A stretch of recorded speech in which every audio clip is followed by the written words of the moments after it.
శ్రీరామనవమి సందర్భంగా అనంతపురం జిల్లాలో పెద్ద ఎత్తున ఇక్కడ ర్యాలీ నిర్వహిస్తున్నటువంటి నేపథ్యం చూడవచ్చు. ఇక్కడ శ్రీరాముని కూడా ఇప్పటికే ర్యాలీకి సిద్ధం చేసినటువంటి నేపథ్యం. ఊరేగింపుగా అనంతపురం నగర వీధుల్లో భారీ స్థాయిలో, ఎందుకంటే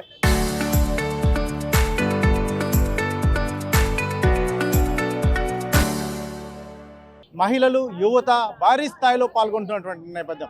బైక్ ర్యాలీలో చిన్నారులు సైతం ఈ కార్యక్రమంలో పాల్గొంటూ ఈ జై శ్రీరామ్ అంటూ నినాదాలతో అనంతపురం మారుమోగిపోతున్నటువంటి నేపథ్యం. ముఖ్యంగా మహిళలు చూడవచ్చు, చాలా రంగురంగుల చీరలతో ముస్తాబై ఈరోజు ఏకంగా జై శ్రీరామ్ అంటూ కూడా వీరు ఈ ర్యాలీలో పాల్గొనడానికి సిద్ధమైనటువంటి పరిస్థితులు అయితే ఉన్నాయి. ముఖ్యంగా ఈరోజు మహిళలు ఉన్నారు, ఏం చెప్తారు వారి ఏం మాటల్లో వినే ప్రయత్నం. ఏంటంటే ఈరోజు ఈ కార్యక్రమం యొక్క ప్రధాన ఉద్దేశం అంటే మీరు ఇంత పెద్ద ఎత్తున మహిళలు పాల్గొంటున్నారు, ఏం చెప్తారు? మహిళలు ఎప్పుడైనా మహిళలు పాల్గొంటేనే ఏ కార్యక్రమమైనా సక్సెస్ అవుతుంది అని మా అభిప్రాయము. అందులోనూ ఇటువంటి శ్రీరామనవమి రథయాత్రలో మేము బైక్ ర్యాలీకి రావడం మాకెంతో చాలా సంతోషంగా ఉందండి. ఇవాళ ఎంతో పెద్ద ఎత్తున చాలా ఊర్ల నుంచి మనుషులు వచ్చి ఇక్కడ కార్యక్రమాన్ని నిర్వహిస్తున్నారు. మరి మనం అనంతపురంలో ఉన్న మహిళలు మన ప్రోత్సాహం అందించాలనే ఉద్దేశంతో మేము మా ఫ్రెండ్స్ సర్కిల్ అందరూ కలిసి వచ్చేసాం బైక్ ర్యాలీకి. ఇటువంటి కార్యక్రమం ఎందుకంటే పిల్లలు పెద్దలు అందరూ కలిసి చేసుకుంటే రాబోయే కాలానికి కూడా ఒక మంచి ఇండికేషన్ ఇచ్చినట్టుగా భావిస్తారు. అవును, ఇప్పుడు కుటుంబ విలువలు ఇవన్నీ తగ్గిపోతున్న ఈ తరుణంలో మనం అందరూ మన పిల్లలకు మన రిలీజియన్ గురించి కానీ మన పద్ధతులు సంప్రదాయాల గురించి కానీ మనం తెలియజేయాలి అంటే మనమందరూ ఒక్క తాటిపైన, హిందువులమంతా ఒక్క తాటిపైన నిలబడి మనం ఇటువంటి కార్యక్రమాలు ఆర్గనైజ్ చేసుకున్నప్పుడే మన ముందు తరాల వారికి మనం మన సంప్రదాయాన్ని మనం అందించగలం.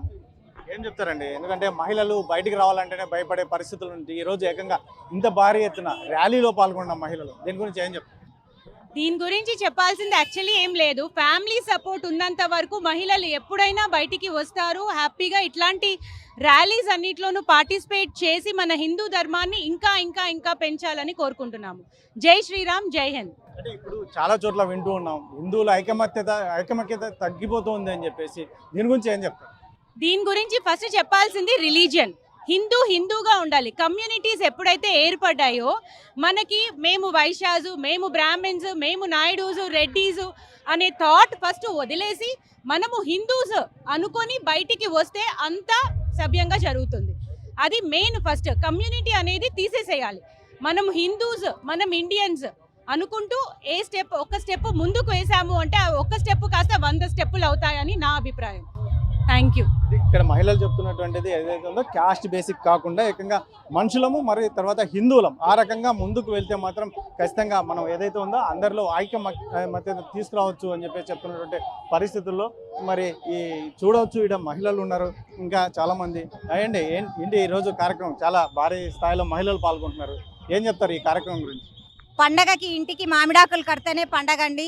ఏ ర్యాలీ అయినా ఏ శోభ అయినా ఆడవాళ్ళు కలిస్తేనే శోభామానంగా ఉంటుంది. ధర్మపదంలో నడిచిన ఏకపత్ని వ్రతుడు, ఒక్క మాట ఒక్క బాణం, మాతృవాత్స పరిపాలకుల్లో ఉన్న రాముడికి ఐక్యమత్యం చూపించడానికి, హిందూమత్యం తెలపడానికి మేమందరూ ఇలా ఉన్నాం. రాముడు మన దేవుడు అని చెప్పడానికి భయపడకూడదు, అందరూ కలిసి ముందుకు రావాలి, ఇదే ధర్మపదంలో కొనసాగాలి. ఇటువంటి కార్యక్రమాల్ని పిల్లలు, పెద్దలు, ఆడవాళ్ళు అందరూ ప్రోత్సహించాలి. అదే అందరికీ శ్రీరామ రక్ష. ఈ శ్రీరాముడే ఈ వారం నేపథ్యం నుంచి అన్ని రకాల విపత్తుల నుంచి కాపాడుతాడని కోరుకుంటూ జై శ్రీరామ్. ఇప్పుడు సంవత్సరానికి ఒకసారి వచ్చేటువంటి శ్రీరామనవమి కాకుండా మిగతా ఎక్కడ అవకాశం ఉంటే అక్కడ ఈ రకమైనటువంటి వాతావరణం, ఎందుకంటే అందరూ కలిసిమెలిసి ఉండేటువంటి వాతావరణాన్ని కల్పించుకోవాలి అనేది మీరు చెప్తారా? అవునండి, కల్పించుకోవాలి. అప్పుడప్పుడు మేము సామూహికంగా పారాయణాలు చేస్తుంటాము, రామదండులు అటువంటి కార్యక్రమాలు ఊర్లో జరుగుతున్నాయి, అన్నిటికీ ప్రోత్సాహం ఇస్తుంటాం. పున్నమికి అందరూ ఐక్యమత్యంగా ఇలా కలుస్తుంటాం. నెలకి 2-3 సార్లు ఇలా కలిసి పిల్లలకి ఇప్పుడు స్కూళ్ళల్లో కూడా, ప్లే స్కూళ్ళల్లో కూడా ఏ పండగని ఆ పండగని యాక్టివిటీగా సెలబ్రేట్ చేస్తున్నారు. అంటే మన సంస్కృతి కల్చర్ పిల్లలకు తెలియాలని అలా చేస్తున్నారు. ఇలాంటి దాంట్లోకి ఆడవాళ్ళు మొదటి టీచర్ వాళ్ళనే.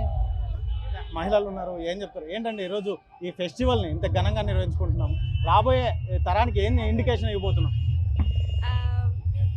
ఎన్ని తరాలు మారినా మన మూలాలు అవేం మారో, సంప్రదాయాలు ఎప్పటికైనా ఇంకా మెరుగుపడతాయి, ఇంకా బాగా అవుతాయి తప్ప దాన్ని ఎవరు మర్చిపోరు.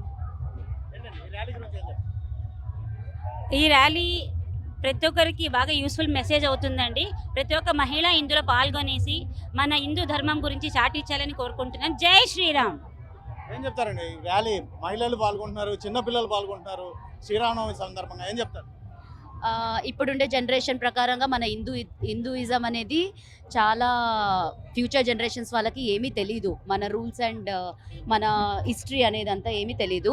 ఈ ర్యాలీ ద్వారా ఇట్లా చిన్నపిల్లల్ని పిలుచుకొచ్చినందుకు ప్రతి ఒక్కరికి అర్థమవుతుంది శ్రీరాముడు తన లైఫ్లో ఏమి ధర్మం అనేది, సత్యం అనేది ఏమి పాటించారు, ఏ లెసన్ అనేది మనకు నేర్పించారు అనేది మనకు తెలుస్తుంది.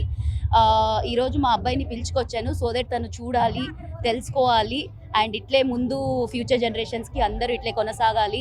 జై శ్రీరామ్, జై హింద్. మహిళలు చాలా మంది ఉన్నారు, ఎందుకంటే సంతోషం ఈరోజు ఈ కార్యక్రమంలో పాల్గొంటే చాలా సంతోషంగా ఫీల్ అవుతున్నారు. ఏం చెప్తారండి ఫైనల్గా, ఎందుకంటే ఇటువంటి కార్యక్రమాలు మరిన్ని జరగాలంటారు? జై శ్రీరామ్. యాక్చువల్గా అనంతపూర్లో this is the second time I'm participating. Hinduism బాగా స్ప్రెడ్ అవుతుంది, తర్వాత మోడీజీ వల్ల ఇలాంటి అవేర్నెస్ బాగా క్రియేట్ అవుతుందని ప్రూవ్ అవుతుంది. సో ఇలానే ప్రతి ఇయర్ మన హిందూయిజంని స్ప్రెడ్ చేసి శ్రీరాముడి యొక్క ఉన్నత వాల్యూని అందరికీ తెలపాలని జనాలకి ఇలాంటి బైక్స్ ర్యాలీ వల్ల, తర్వాత ఇలాంటి పూజల వల్ల మోడీజీతో పాటు మనము అందరం సహకరించి ఈ ర్యాలీలో పార్టిసిపేట్ చేసి అందరం సక్సెస్ చేయాలని కోరుకుంటున్నాను. Thank you. మొత్తం మీద అయితే మాత్రం ఈ అనంతపూర్లో నిర్వహిస్తున్నటువంటి ర్యాలీ భారీ స్థాయిలో ఏర్పాటు చేసాం. ముఖ్యంగా మహిళలు పాల్గొనడం అనేది చాలా సంతోషించదగ్గ. మన ఏదైతే ఉందో సంస్కృతి సాంప్రదాయాలను నెక్స్ట్ జనరేషన్కు తెలిసే విధంగా చేయాలి అంటే ఇటువంటి కార్యక్రమాలు అనేకం జరగాలి అని చెప్పేసి మహిళలు చెప్తున్నటువంటి పరిస్థితి. కెమెరా పర్సన్ సుధాకర్తో చల్లాకి నాయుడు, RTV, అనంతపురం.